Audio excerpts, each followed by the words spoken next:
Hello students, welcome to RWS IT academy. আমি তোমাদের online computer teacher Rahul কর্মকার। তোমাদেরকে এই মালওয়্যার চ্যাপ্টারটা করাচ্ছিলাম। লাস্ট ভিডিওতে আমি তোমাদের ভাইরাস সম্পর্কে পড়িয়েছিলাম। আজকে যেটা করব সেটা হলো ট্রোজান অ্যান্ড অ্যাডওয়্যার সম্পর্কে। চেষ্টা করবো আজকের এই ভিডিওটা লাস্ট ভিডিও, দেখা যাক কতটা করানো যায় আজকে। সবার আগে আসলে ট্রোজান কি? ট্রোজানও কিন্তু একটা বিপজ্জনক মালওয়্যার, যার কাজ কি নিজেকে গোপন রেখে ক্ষতি করা। ট্রোজান বা ট্রোজান হর্স হলো মালওয়্যারের একটি বিশেষ অত্যন্ত বিপজ্জনক প্রসেস বা প্রকারভেদ। গ্রিক পুরাণে ট্রোজান হর্স গল্পের মতনই এটি কাজ করে। এই গল্পটা কিরকম যদি একটু শর্টে বলে দিই। দুর্গের মধ্যে এক রাজা ছিল আর আরেকজন ছিল দুর্গের বাইরে। তো দুর্গের ভেতরে যেহেতু ওদের পাওয়ার বেশি, ওদেরকে ক্ষতিগ্রস্ত করার জন্য এমন একটা উপায় তৈরি করে, ওটা একটা কাঠের ঘোড়া তৈরি করে। সেই কাঠের ঘোড়ার মধ্যে প্রচুর সৈন্য ঢুকিয়ে দিয়েছিল। তো দুর্গের রাজা যারা ছিল তারা ভেবেছিল হয়তো আচ্ছা ঠিক আছে, ওরা হয়তো হার স্বীকার করে নিয়েছে, তার জন্য ওরা কাঠের একটা ঘোড়া উপহার দিয়েছে। আনন্দ ঘোড়াটাকে ওরা দুর্গের মধ্যে নিয়ে চলে যায়, কিন্তু ওরা এটা জানতো না ওই ঘোড়ার মধ্যেই, কাঠের ঘোড়ার মধ্যেই প্রচুর সৈনিক আছে। রাত যখন হয়, সবাই যখন ঘুমিয়ে পড়ে, ওই সৈনিকগুলো কাঠের ঘোড়ার থেকে বেরোয় আর পুরো দুর্গ দখল করে নেয়। এই সেম কনসেপ্টে কিন্তু এই ট্রোজান মালওয়্যার কাজ করে। একটা কোনো সফটওয়্যার বা কোনো ছবির মধ্যে থাকে, সেটাকে আমরা ডাউনলোড করি বা আমাদের কম্পিউটারে বা মোবাইলে ইনস্টল করি বা নিয়ে থাকি, আমাদের কম্পিউটার এফেক্টেড হয়ে যায়। সেম কনসেপ্টটি। এটি এমন এক ধরনের মালওয়্যার যা দেখতে একটি বৈধ বা উপকারী প্রোগ্রামের মতো মনে হয় এবং সেই ছদ্মবেশেই কম্পিউটারে ডাউনলোড করে। ব্যবহারকারী যখন সরল বিশ্বাসে এটি ইনস্টল করে বা রান করে, তখন গোপনে এটি সক্রিয় হয়ে যায় এবং কম্পিউটারকে ক্ষতিগ্রস্ত করে দেয়। ট্রোজান ভাইরাসের ক্ষতিকারক প্রভাব কি কি হতে পারে? সাধারণত কোনো কম্পিউটার বা মোবাইলে ট্রোজান ইনস্টল হয়ে গেলে কম্পিউটারের যত ফাইল আছে সেই ফাইলগুলো বা ডেটাগুলোকে মুছে ফেলে দেয়। কম্পিউটার ডিভাইসের সামগ্রিক কার্যকলাপ বা গতি কমে যায়। ডিভাইসে থাকা সমস্ত ডেটাগুলো পরিবর্তন করে দেয়। ব্যবহারকারী ব্যক্তিগত বা গোপনীয় তথ্য চুরি করে নেয়। এছাড়াও সিস্টেমের নিরাপত্তা দুর্বল করে অন্য ক্ষতিকারক মালওয়্যার ইনস্টল করতে থাকে। ব্যবহারকারীর ইমেল ব্যবহার করে ছদ্মবেশে পরিচয়ে কাউকে মেসেজ, এছাড়াও গোপনে তথ্য কপি করে নেওয়া তো ট্রোজান করেই থাকে। ট্রোজানের ইতিহাস এবং প্রথম ট্রোজান প্রোগ্রাম কোনটি? লেখো। ট্রোজান ভাইরাসের ইতিহাসের সঙ্গে জন ওয়াকারের নাম জড়িত। 1974 সালে তিনি অ্যানিম্যাল নামে একটি কম্পিউটার গেম তৈরি করেছে। আর এই গেমের ভেতরে কিন্তু পৃথিবীর প্রথম যে ট্রোজানটা ছিল সেটা ইনজেক্ট করা হয়, যার নাম কি ছিল? প্রিভেড। ব্যবহারকারী যখন গেমটি খেলে, এটি এক্সিকিউট হয় বা ইনস্টল হয়, তখন কম্পিউটারকে পুরো এফেক্টেড করে ব্যাকগ্রাউন্ডে কাজ শুরু করে এবং নানা ধরনের ডেটা চুরি করতে থাকতো। ট্রোজান ভাইরাসের প্রকারভেদ সম্পর্কে আলোচনা। প্রচুর ধরনের ট্রোজান ভাইরাস আছে, যেমন হলো ব্যাকডোর ট্রোজান। তোমরা ভালো করে জানো হ্যাকারদের কাজ কি? ইনফেক্ট করা, কাজ কমপ্লিট করা, বেরিয়ে যাওয়া। কিন্তু এই ব্যাকডোর ট্রোজান কি করে? কম্পিউটারকে ইনফেক্ট করে একটা দরজা তৈরি করে, যার মাধ্যমে হ্যাকার বারবার সেখানে ঢুকতে পারে, রিমোটলি অ্যাক্সেস নিতে পারে সেই পার্টিকুলার এফেক্টেড ডিভাইসকে। Spy Trojan. স্পাই ট্রোজান কি করে? স্পাই ট্রোজান কোনো কম্পিউটার ইনস্টল হয়ে গুপ্তচর হিসেবে কাজ করে। কিবোর্ডে কি প্রেস হচ্ছে বা কোন ধরনের পাসওয়ার্ড স্টোর হচ্ছে, লগ ইন বা লগ আউট কি হচ্ছে, তার পাসওয়ার্ড কি, এই সমস্ত ডেটাকে স্টোর করতে থাকে বা কাউকে পাঠাতে থাকে। Download Trojan. এই ধরনের ট্রোজান কি হয়? কোনো কম্পিউটার ইনফেক্টেড হয় বা ইনস্টল হয়, ইনস্টল হওয়ার পরে নতুন করে কোনো কিছু ক্ষতিকারক প্রোগ্রাম বা মালওয়্যারকে ডাউনলোড করার জন্য একটা সুযোগ তৈরি করে দেয়। তারপর আসে ডিডস ট্রোজান। ডিডস কি? এটা অ্যাটাকের নাম। Distributed denial of service. এই ধরনের অ্যাটাকে কি হয়? কোনো ধরনের ওয়েবসাইটের উপরে মাল্টিপল ট্রাফিক পাঠানো হয় আর ওয়েবসাইটকে পুরোপুরি ডাউন করে দেওয়া হয় বা ক্র্যাশ করে দেওয়া হয়। কি হয়? এই ডিডস ট্রোজান কোনো কম্পিউটার এফেক্টেড হয়, এফেক্টেড হয়ে সেই কম্পিউটারে পুরো কন্ট্রোল নিয়ে নেয় আর একটা বটনেট ক্রিয়েট করে। এবার এইরকম মাল্টিপল যখন কম্পিউটার বটনেটে ক্রিয়েট হয় আর কোনো ওয়েবসাইটকে টার্গেট করে, এই মাল্টিপল বটনেট কম্পিউটারের মাধ্যমে রিকোয়েস্ট একসঙ্গে সেই ওয়েবসাইটে যায়, যার ফলে সেই ওয়েবসাইটটা সম্পূর্ণ স্লো হয়ে যায়। ডিডস একটা কম্পিউটারকে বটনেট তৈরি করতে কাজ করে। Ransom Trojan. র্যানসাম ট্রোজান অনেকটা র্যানসাম ওয়্যারের মতনই। কম্পিউটার ইনস্টল হয়, ইনস্টল হওয়ার পরে সব ফাইলকে এনক্রিপ্ট করে দেয় বা লক করে দেয়, লক করার পরে টাকা দাবি করে, টাকা দাও, কাজ নাও। Mail finder Trojan. এই ধরনের ট্রোজান কি করে? কোনো ব্যবহারকারী ইমেলকে অ্যাক্সেস করে এবং ক্ষতি সাধন করে। এই ইমেলের নাম বদলে দিতে পারে এবং ইমেলের ভেতরে বিষয়বস্তুকেও কিন্তু চেঞ্জ করতে সক্ষম। এছাড়াও আরো কিছু ট্রোজান আছে, যেমন র্যাটস, যেটা আগেও বললাম, ডাইলার, রুটকিট ট্রোজান, বোগাস এভি, তারপরে ব্যাংকিং ট্রোজান। প্রচুর ধরনের ট্রোজান ভাইরাস আছে যেগুলো তোমরা একটু অনলাইনেও ঘেঁটতে পারো। বেসিক্যালি এতটুকুই কিন্তু এনাফ।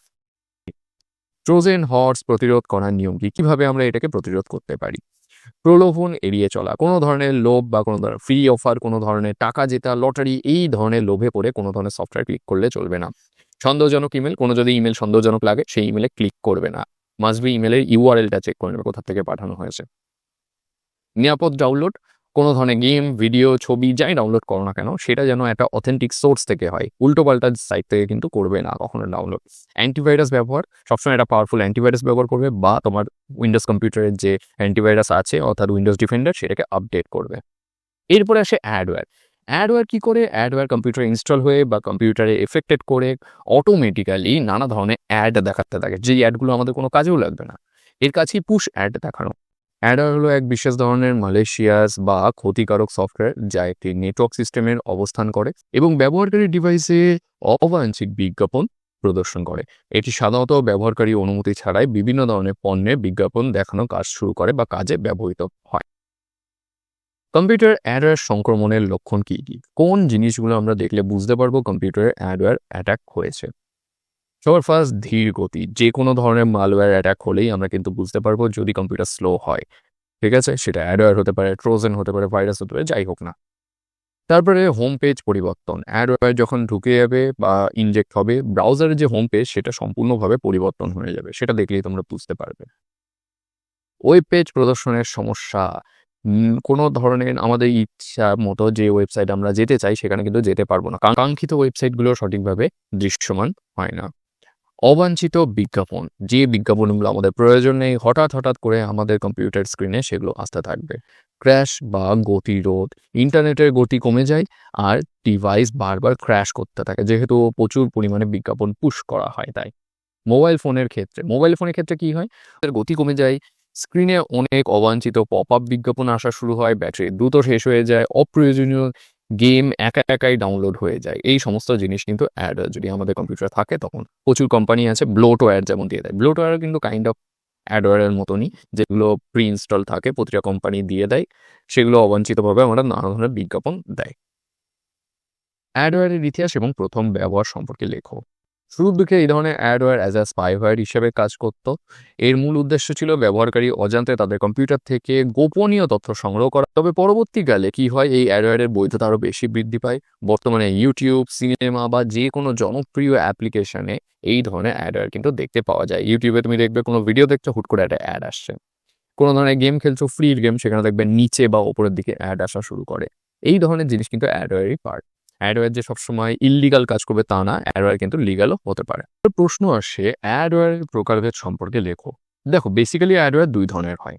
একটা হলো বৈধ অ্যাডওয়্যার। বৈধ অ্যাডওয়্যার মানে এমন কিছু অ্যাডওয়্যার সফটওয়্যার যেগুলোকে লিগালি আমরা ব্যবহার করতে পারি। এবার কেন ব্যবহার করতে পারি? সাধারণত এই অ্যাডওয়্যারগুলো দেয়াই হয় কোনো ধরনের বিজ্ঞাপন দেওয়া বা কোনো ধরনের বিজ্ঞাপন দেখার জন্য। মানে এই ধরনের অ্যাডওয়্যার ব্যবহার করে আমরা কোনো ধরনের বিজ্ঞাপন দেখতেও পারি, অ্যাজ ওয়েল অ্যাজ আমরা ইচ্ছা মতো আমাদের বিজ্ঞাপন দিতেও পারি। আমি টিচার, আমি এখন চাই যে আমার বিজ্ঞাপনটা ছড়াতে আমার বাড়ি হাবড়াতে, হাবড়া আশেপাশে যত স্কুল আছে প্রতিটা স্কুলের ছাত্ররা আমার কাছে এসে পড়তে আসে। তাই আমি কি করবো, একটা বিজ্ঞাপন দিয়ে দেবো যে আমার নাম অমুক, আমার ঠিকানা এই, আমার ফোন নাম্বার এই, আমি ফিজ এত নিই, তোমরা চাইলে কম্পিউটার অ্যাপ্লিকেশন সায়েন্সের জন্য আমার কাছে পড়তে পারো। এরকমভাবেই এই অ্যাডওয়ারগুলোর এক্সাম্পল যেমন ইউটিউব, ফেসবুক, তোমরা এগুলো দেখেছো। ইউটিউব, ফেসবুকের ভিডিও দেখার সাথে সাথে আমরা অ্যাডভার্টাইজমেন্টও দেখতে পারি, ওখানে আমরা অ্যাডও দেখছি, ইউজও করতে পারছি। তো এই অ্যাডওয়ারগুলো কি হয়, বিনামূল্যে সেই সফটওয়্যারটা ব্যবহার করার জন্যই কিন্তু আমাদেরকে নানা ধরনের অ্যাড দেখায়, না তো এরা প্রফিট করবে কি করে? তো এগুলো হলো বৈধ অ্যাডওয়্যার। এবার এই বৈধ অ্যাডওয়্যারের উল্টো দিকে আছে হলো সম্ভাব্য অবাঞ্ছিত অ্যাপ্লিকেশন বা পিইউএ, মানে পোটেনশিয়ালি আনওয়ান্টেড অ্যাপ্লিকেশন। কি এটা? মানে এই ধরনের অ্যাডওয়্যারগুলো সবসময় যে অবৈধই হবে তা নয়, এগুলো কিন্তু বৈধও হতে পারে। সমস্ত পিইউএ ক্ষতিকারক নয়, তবে কিছু পিইউএ আছে পপ আপ বিজ্ঞাপন দেখিয়ে নানা ধরনের উল্টোপাল্টা কাজকর্ম করে থাকে। পিইউএ অর্থাৎ পোটেনশিয়ালি আনওয়ান্টেড অ্যাপ্লিকেশনকে ৩ ভাগে ভাগ করা হয়। কি সেগুলো? নাম্বার 1, আইনি প্রতারণামূলক অ্যাডওয়্যার। পিইউএ কি করছে? এই ধরনের অ্যাডওয়্যারগুলো আইনি হলেও ব্যবহারকারীকে কিন্তু প্রতিনিয়ত প্রতারণা করছে।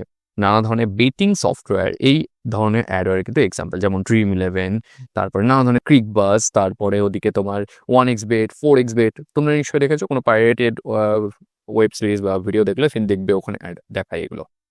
এগুলো কি? এগুলো কিন্তু লিগালি ইউজ হচ্ছে গ্লোবালি, মানে সারা পৃথিবী জুড়ে, কিন্তু এগুলো একভাবে ইনডাইরেক্টলি প্রতারণাও করছে। যেমন Dream11, সার্কেল রামি, আরও অনেক কিছু আছে এগুলো। যদিও অ্যাট দিস মোমেন্ট আমি এখন ভিডিওটা বানাচ্ছি, ইন্ডিয়ায় কিন্তু সমস্ত ধরনের ক্রিকেট বেটিং অ্যাপ বা যে কোনো ধরনের বেটিং অ্যাপকে কিন্তু ইলিগাল করে দেওয়া হয়েছে। নাম্বার 2, আইনি অপমানজনক পিইউএ। কি বলছে? এই ধরনের পিইউএ ব্যবহারকারীদের বিজ্ঞাপন দিয়ে উৎসাহিত বা প্রভাবিত করার জন্য ব্যবহার হয়, যেহেতু এতে কোনো ধরনের ম্যালিশিয়াস বা মালওয়্যার জড়িত থাকে না, তাই এটি বৈধ সরকারের চোখে। তো ফিটনেস পিলের বিজ্ঞাপন বা প্রচার এই ধরনের অ্যাডওয়ার্ড এক্সাম্পল, যেমন ফিটনেস পিল দেখতে পারবে, তারপরে ফেয়ার অ্যান্ড লাভলি অ্যাডভার্টাইজমেন্ট দেখতে পারবে। সেখানে কি হয়, দেখায় গায়ের রং ফর্সা হয়ে যাবে, ফিটনেস পিল ব্যবহার করলে তোমার সিক্স প্যাক অ্যাপ বেরিয়ে আসবে, বাইসেপ হবে, অনেক কিছু দেখায়, লম্বা হয়ে যাবে, ফর্সা হয়ে যাবে। তো এগুলো কি অ্যাকচুয়ালি হয় কিছুই? আমার তো মনে হয় না। তবুও এগুলো লিগালি ইন্ডিয়াতে বা যে কোনো দেশে চলে। অবৈধ ক্ষতিকারক অ্যাডওয়্যার PUA, এই ধরনের অ্যাডওয়্যারগুলো কিন্তু সম্পূর্ণ ইল্লিগাল, কারণ আইনতভাবে এগুলো ব্যবহার করা যায় না বা এগুলোকে প্রচার করা যায় না। এই ধরনের অ্যাডওয়্যারের মধ্যে কোনো ভাইরাস থাকতে পারে, কোনো ধরনের মালওয়্যার থাকতে পারে, নানা ধরনের জিনিসপত্র থাকে যেগুলো ক্ষতিকারক। এছাড়াও ট্রোজেন থাকলে নানাভাবে অর্থ দাবিও কিন্তু করতে পারে। তো এই অ্যাডওয়্যারগুলো ব্যবহার না করাটাই ভালো।